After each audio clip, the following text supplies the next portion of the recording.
Halo guys, di video kali ini saya akan mereview SMPS untuk audio amplifier. Produknya Sinar Jaya Audio AK Om Wahab dari Mojokerto. Saya tidak akan full review SMPS ini, tapi saya akan mencoba tes efisiensi daya dari SMPS ini. Efisiensi daya dari SMPS semakin tinggi, maka semakin kecil daya input yang terbuang. Dalam kata lain, semakin irit penggunaan listriknya. Daya input yang terbuang biasanya dibuang lewat panas, bisa melalui MOSFET, induktor atau trafo, diode, dan komponen lainnya. Efisiensi SMPS ini biasanya lebih tinggi dari trafo konvensional atau trafo besi, tapi tergantung juga sistem SMPS-nya. Efisiensi SMPS rakitan lokal yang pernah saya ukur itu di kisaran 70-98%. Kalau efisiensi satu daya dari trafo konvensional atau trafo besi yang pernah saya ukur itu sekitar 70-80%. Artinya daya yang terbuang sekitar 20-30%.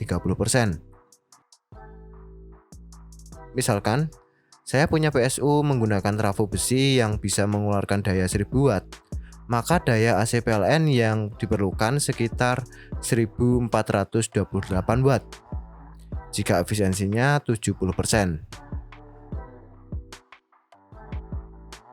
Cara menghitung daya yang dibutuhkan untuk mengeluarkan daya 1000 watt di efisiensi 70% yaitu 1000 dibagi 70 sama dengan 1428 atau 1428 watt. Kalau efisiensinya 80% atau 90%, bisa dihitung sendiri berapa daya yang dibutuhkan. Kalau semakin besar efisiensinya, maka daya input yang dibutuhkan semakin sedikit. Tidak hanya SMPS, audio amplifier pun juga sama. Perhitungan persentase efisiensi tetap sama dengan rumus daya output dibagi daya input dikali 100%, maka akan ketemu efisiensinya. Kalau amplifier diukur daya inputnya dari DC supply, bukan dari input PLN-nya. Efisiensi terbaik untuk saat ini masih dipegang oleh topologi kelas D amplifier. Itulah salah satu alasan kenapa kelas D sering disandingkan dengan SMPS, supaya efisiensinya juga bisa semaksimal mungkin tanpa mengurangi kualitas audionya. Dengan catatan SMPS yang memang bagus digunakan untuk audio.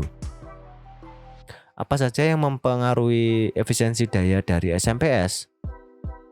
Kalau untuk SMPS, karena rangkaiannya kompleks, jadi semua saling berkaitan.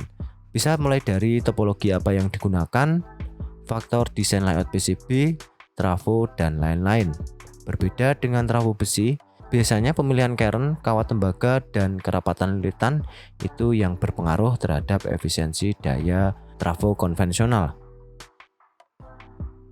Dan SMPS yang akan saya coba ini spek yang tertera daya keluaran mampu di 4500 watt. SMPS dengan daya besar ini sudah turah-turah kalau digunakan untuk kit amplifier kelas D full bridge D2K5. Sebelum lanjut videonya, saya akan berbagi tips cara order SMT assembly di JLC PCB. Apa sih itu SMT assembly? Yaitu layanan pemesanan cetak PCB beserta penyolderan komponen SMD, di mana pengerjaannya sangat cepat karena menggunakan robot untuk proses pemasangan maupun penyolderan komponen SMD, sehingga kualitasnya pun juga sangat bagus. Saya sendiri juga sudah sering menggunakan layanan SMT assembly ini untuk pembuatan kit yang menggunakan komponen SMD seperti ini.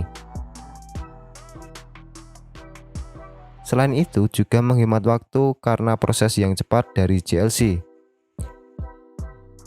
Misal kalau kita pasang dan solder sendiri komponen SMD yang segini banyaknya serta ukuran yang kecil-kecil, pasti menyita waktu untuk memasang dan melakukan penyolderan. Untuk cara pemesanan juga mudah. Seperti biasa, kita upload dulu file Gerber yang akan dicetak, kemudian pilih SMT assembly, lalu klik confirm, pilih BOM file, atau file component list, kemudian tambahkan file cpl, kemudian klik next. Berikut daftar list komponen yang diorder, lalu tampil PCB beserta komponen SMD yang terpasang. Kemudian klik save to cart. Selesaikan pembayaran seperti melakukan pembayaran untuk cetak PCB. Oke, kita lanjut lagi. Bagi teman-teman yang pengen beli PCB-nya atau kit jadi SMS ini, linknya ada di deskripsi. SMS ini juga sudah tersedia ekstra 12 volt untuk bias kelas D dan juga 12 volt untuk supply kipas atau aksesoris. Oke, langsung saja kita tes. Alat ukur yang dibutuhkan untuk mengetahui efisiensi SMPS ada power meter. Saya menggunakan power meter forward instrument UI 2011. Power meter ini bisa mengukur daya hingga 6000 watt, tapi arus maksimal yang bisa diukur itu 20 ampere. Selain menggunakan power meter seperti ini, teman-teman juga bisa menggunakan power meter yang seperti ini, atau bisa juga menggunakan voltmeter dan tang ampere, dan dikalikan untuk mendapatkan nilai daya inputnya. Kemudian untuk pengukuran daya keluaran saya menggunakan tang ampere dan voltmeter. Untuk bebannya saya menggunakan beban resistor dummy load. Ada beberapa resistor dengan nilai yang berbeda-beda, dan saya seri untuk mendapatkan nilai mulai dari 25,5 ohm hingga 4,2 ohm. Tapi nanti saya tes di 25 ohm hingga 10 ohm saja.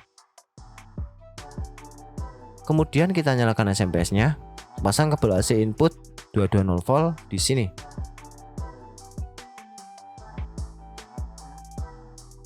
Kemudian pasang beban di output plus dan min, bukan rail plus atau min ke ground ya.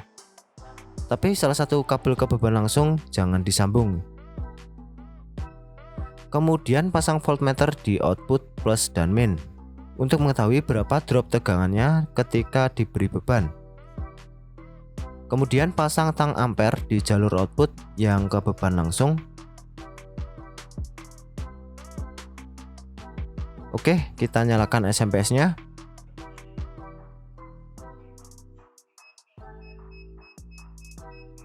Start awal SMPS ini menyedot daya hingga 190 watt dan saat idle memakan daya sekitar 20 watt. Output tegangan sekunder 182 volt, atau kalau CT-nya itu sekitar 91 volt DC CT. Lanjut kita coba beri beban di 25 ohm. Berapa daya input dan output yang kita dapat? Daya input AC PLN terbaca 1377 watt dan outputnya 179,4 volt dikali 6,59 ampere sama dengan 1182 watt. Jadi efisiensi di keluaran daya 1182 watt sama dengan 1182 dibagi 1377 dikali 100% sama dengan 85%. Efisiensi di 1100 wattan sekitar 85%. Lanjut kita turunkan bebannya di 12 ohm. Di 12 ohm berapa daya input dan outputnya? Daya input AC PLN terbaca 2557 watt dan outputnya 176,24 volt dengan arus keluaran 13,53 ampere. Daya outputnya yaitu 2384 watt, sehingga efisiensinya di keluaran daya 2384 watt yaitu 2384 dibagi 2557 dikali 100% sama dengan 93%. Cukup tinggi ya. Efisiensinya di 2300 wattan itu dapat efisiensi sekitar 93%. Lanjut saya coba tes di 10 ohm.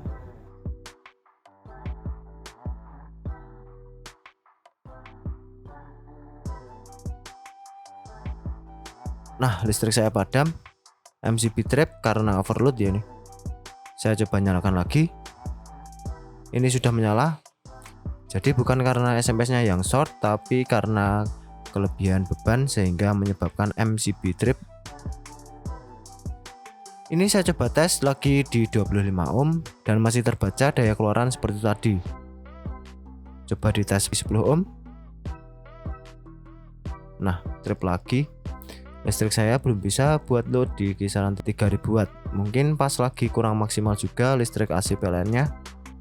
Soalnya kemarin pas di load di 2x5 itu bisa keluar sampai 3,3 kW atau 3300 watt, tapi cuma hitungan detik secara kontinu ya. Kesimpulannya, SMPS ini efisiensinya bisa mencapai 93% di keluaran daya 2384 watt. Kalau keluaran di atasnya lagi mungkin bisa lebih tinggi atau mungkin bisa lebih rendah. Tapi kata Mas Wahab selaku perakitnya itu di 4500 watt itu efisiensinya di kisaran 90%. Efisiensi SMPS ini terhitung cukup tinggi dan recommended buat teman-teman yang kepengen SMS dengan daya maksimal hingga mencapai 5500 watt lebih. Bisa untuk mensuplai 4 buah kit kelas D half bridge atau 2 buah kit kelas D full bridge yang disuplai dengan tegangan 90 volt DC CT. Oke, cukup sekian videonya. Semoga bermanfaat. Jangan lupa untuk klik like, share, dan subscribe.